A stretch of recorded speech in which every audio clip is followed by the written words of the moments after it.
कि एक वामपंथी बड़ा ग्रंथ लिखता है जिसको कोई स्रोत कुछ नहीं होता है, बस अलग अलग कुछ लिखते जाता है और बड़े बड़े शब्दों का उपयोग करना उनकी विशेषता है।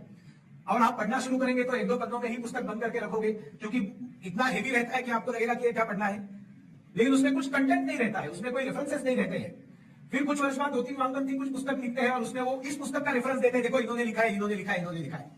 बाद में वो तीन चार पुस्तकें बनने के बाद और 7-8-10 वामपंथी किताब लिखते हैं और वो इन लोगों के रेफरेंसेस देते हैं कि इन्होंने देखो इस पुस्तक में लिखा है, उस पुस्तक में लिखा है, उस पुस्तक में लिखा है। उसके बाद में और 20-25 वामपंथी पूरी दुनिया में अलग अलग ग्रंथ निर्माण करेंगे, प्रबंध लिखेंगे, सेमिनार्स करेंगे और सब जगह पर उन्हीं 10-15 लोगों का रेफरेंस देंगे, देखो इन्होंने कहा है, इन्होंने कहा है, इन्होंने कहा है। सुधांशु जी पूछते हैं स्रोत कहां है, ओरिजिन कहां है, उसका कोई लेना नहीं है, कोई सब्सटेंस ही नहीं है। झूठ के ऊपर झूठ, झूठ के ऊपर झूठ, पाखंड के ऊपर पाखंड और दिशा भूल के पीछे दिशा भूल, मिसगाइड करना, बुद्धिभेद करना, ये एकमात्र कैरेक्टर चरित्र जिन वामपंथियों का, कामरेडों का है। उनका सारा सत्य ढूंढकर खोजकर निकालकर ये किताब आपके सामने